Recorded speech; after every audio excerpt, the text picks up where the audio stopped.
Bu. Alhamdulillah. Hari ini Bu Betty akan mengadakan sesi coaching ya bersama Bu Linda.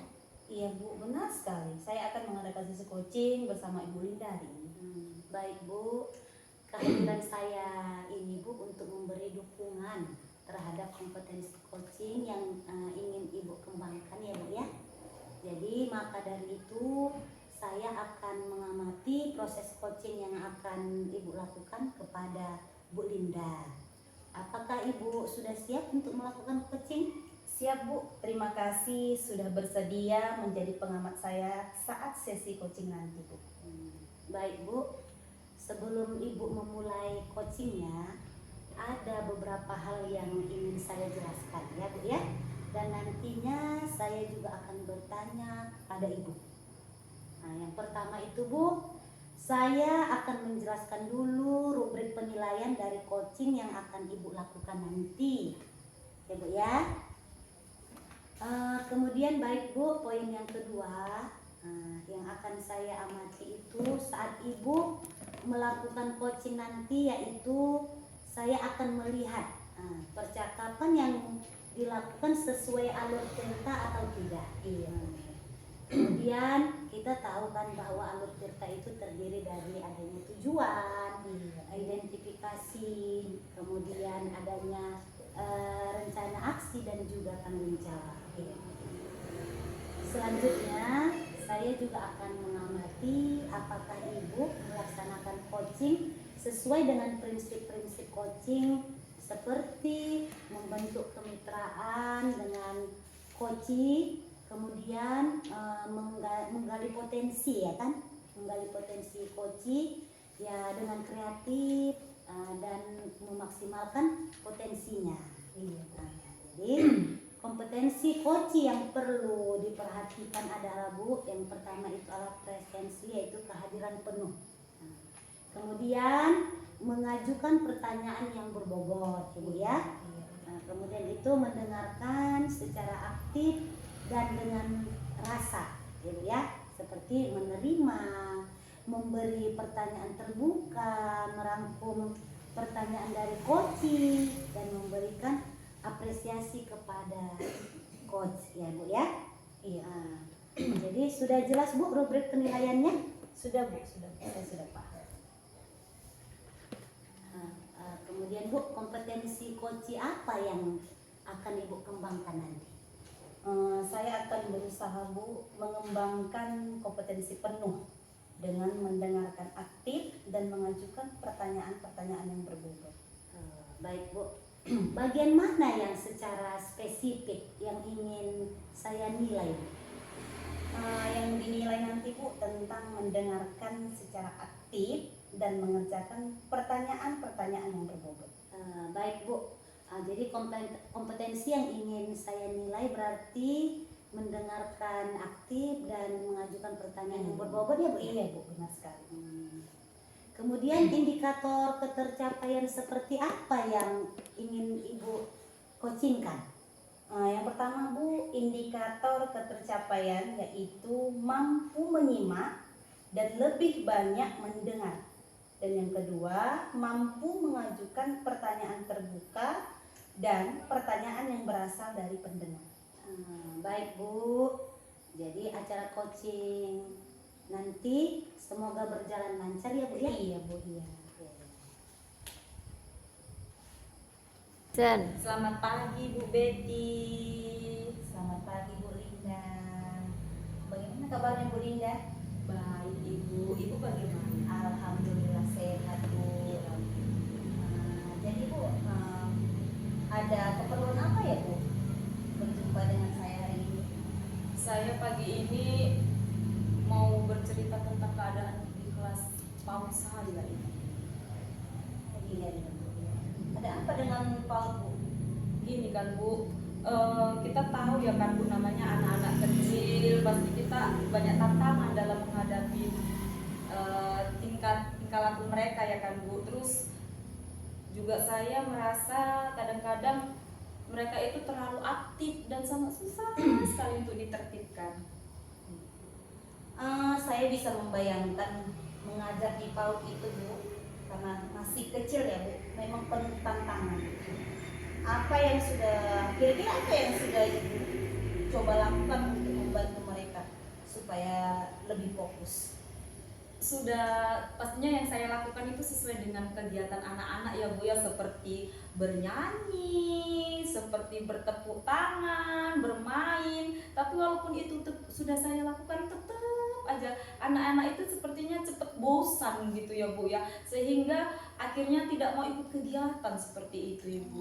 Luar Iya. biasa ya Bu kegiatan Ibu, padahal Ibu sudah mengajak mereka ceritanya sambil bermain lah belajarnya gitu Ibu. Tapi masih ada juga anak yang tidak fokus ya Bu ya. Iya Ibu, karena kita Gitu ya, Bu, kita ya. tahu kan Bu, masa fokus untuk anak PAUD itu masa fokus untuk belajar ya Bu ya. Iya, Itu iya, 10 sampai 15 menit mereka bisa fokus itu udah iya. mantap sekali Bu. Baiklah Bu, oke. Iya.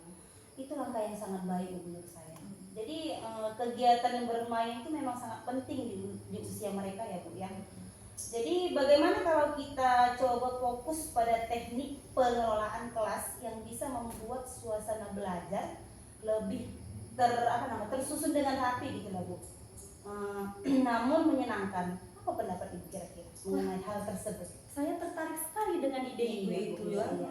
Sepertinya mungkin bisa saya gunakan metode itu ya Bu ya. Iya, Lebih iya. bervariasi supaya saya juga tidak bingung, supaya keseimbangan antara pembelajaran dan bermain juga dapat lebih terarah. Iya betul.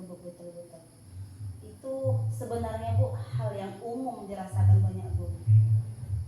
Jadi Bu, kira-kira bagaimana kalau kita mulai dengan pemetaan kegiatan di kelas? Di sana kita bisa lihat kapan waktu bermain dan kapan waktu belajar yang tersusun dengan baik. Dan bagaimana kita bisa menggabungkannya? Misalnya Bu ya, permainan yang mengandung unsur edukasi. Saya setuju ya Bu ya. Mungkin dengan begitu anak-anak akan lebih tertarik dan lebih terlibat ya Bu ya. Iya. Jadi Bu, usia mereka memiliki rentang atau masa fokus yang pendek. Apakah Ibu merasa ini bisa membantu? Sepertinya bagus untuk dicoba sih Bu, karena kan tidak terlalu lama ya. Jadi tidak terlalu lama dalam satu aktivitas itu. Bagus Bu.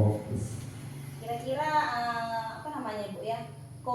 Komitmen apa lagi yang mau Ibu terapkan ke depannya mengenai kasus atau masalah yang mendampingi saat ini? Mungkin komitmen yang ingin saya buat ya Bu ya, saya ingin supaya anak-anak lebih bahagia, bisa lebih fokus lagi untuk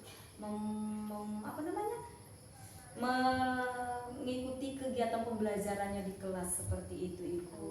Iya. Itu ya Bu ya. Kira-kira sudah berapa lama Ibu merancang hal yang seperti ini? Inilah Bu, saya merancangnya sehari untuk masa-masa yang misalnya untuk persiapannya itu sehari atau 2 hari sebelumnya Ibu. Lama juga ya Bu ya. Iya Ibu. Jadi kira-kira tantangan yang Ibu hadapi ketika ada perancangan tersebut ada? Tantangannya seperti itu tadi ya Bu ya. Tantangannya ya memikirkan, aduh masa fokus anakku sekian menit gitu. Jadi aku harus begini, menyiapkan ini seperti ini Bu. Sebenarnya cara-cara yang sudah Ibu lakukan itu sudah sangat luar biasa ya Bu. Jadi kira-kira ada nggak dukungan yang Ibu minta ataupun yang diberikan lah gitu oleh pihak sekolah terhadap Ibu? Iya, kalau dukungan yang saya kalau sekolah pasti otomatis itu mendukung penuh ya Bu ya. Iya. Kalau yang ingin saya libatkan mungkin Bu dari rekan kerja rekan saya, karena dalam satu kelas itu kan ada 2 guru. Jadi kami bisa saling bertukar pendapat. Udah kita juga dukungan dari kepala sekolah supaya bisa lah menyediakan alat peraga edukatif anak-anak ini gitu kan. Karena kalau secara dari diri kita sendiri terbatas gitu, tapi kalau dari sekolah kan mungkin sekolah bisa menyediakan dengan kursi yang banyak seperti itu. Oke, terima kasih Bu. Mudah-mudahan apa yang Ibu harapkan kedepannya bisa terlaksana gitu ya Bu ya. Dan tetap semangat Bu, jangan putus asa. Mudah-mudahan ini adalah langkah awal untuk menuju keberhasilan Ibu. Amin. Terima kasih. Mungkin demikianlah pertemuan kita ya Bu ya. Nah, lain waktu kita berjumpa lagi dengan bertukar pikiran. Iya. Terima kasih banyak ya Ibu Ros. Iya. Karena saya berbicara dengan Ibu Ros, saya jadi bisa menemukan ide-ide yang Iya. lain berkat dari pertanyaan Ibu Ros tersebut. Iya. Saya selalu untuk kita ya Ibu Ros. Sama-sama. Terima kasih Ibu. Sama-sama Ibu. Wah Bu, luar biasa ya Bu, semua sudah berjalan dengan lancar. Perasaannya bagaimana setelah melakukan coaching tadi Bu? Setelah melakukan coaching tadi Bu, saya merasa kompetensi yang saya harapkan sudah tercapai dan merasa bahagia karena sudah dapat berbicara banyak dengan coach sehingga semua permasalahan yang dihadapi coach itu Bu dapat tersampaikan. Saat coaching tadi, jika kita merujuk pada indikator ketercapaian pengembangan yang diinginkan, kira-kira apa saja yang sudah Ibu lakukan pada saat coaching tadi? Jadi Bu, setelah melakukan coaching tadi, saya merasa sudah mampu fokus terhadap coach sehingga mampu mendengarkan aktif dan mengajukan pertanyaan berbobot sesuai dengan alur firqa. Begitu. Baik, sudah tercapai ya Iya, Bu. tujuan dan indikator yang Ibu harapkan. Sudah Bu, sudah. Baiklah Bu, saya akan menyampaikan catatan hasil observasi dari tadi kan Bu, dari supervisi itu ya kan Iya, Bu. Bu, iya. Nah, Ibu sudah melakukan coaching sesuai dengan alur kita ya kan. Iya, Bu. Nah, yang memiliki adanya tujuan, kemudian identitas, rencana aksi dan tanggung jawab. Iya, Bu. Kemudian kan kompetensi dan indikator coach itu juga sudah Ibu penuhi. Iya, Bu. Kan seperti itu. Iya. Jadi saya ingin menanyakan kompetensi apa lagi yang ingin Ibu kembangkan berdasarkan hasil melakukan coaching yang barusan Ibu lakukan. Jadi Bu, saya berencana untuk berlatih intensif dan mendengarkan secara aktif dan membuat pertanyaan lebih efektif sehingga Bu, kedepannya nanti saya bisa bercerita lebih banyak dengan si coach ini dan si coach juga bisa menyampaikan semua permasalahan yang ada pada diri. Begitu. Seperti itu ya Bu ya. Iya, Bu. Ya, bagus sekali Bu. Jadi demikianlah Bu ya hasil pertemuan kita hari ini ya Bu ya. Iya, Bu. Iya. Semoga bermanfaat. Iya. Apa yang telah Ibu lakukan tadi kan seperti sebagai coach, dan kemudian apa yang diceritakan coach sehingga apa tadi yang permasalahan yang terjadi tadi pada coach itu sudah ada titik terang untuk menyelesaikan permasalahan itu ya kan Bu. Iya, Bu. Jadi cukup sekianlah Bu ya apa kita kegiatan kita ini, semoga dapat bermanfaat kan Bu. Iya, Bu. Dan semoga kemampuan kita pun bertambah kan Bu kan. Amin, amin, Setelah melaksanakan Iya, Bu. Iya. kegiatan ini kan Bu. Iya, Bu. Terima kasih banyak ya Bu. Sama-sama,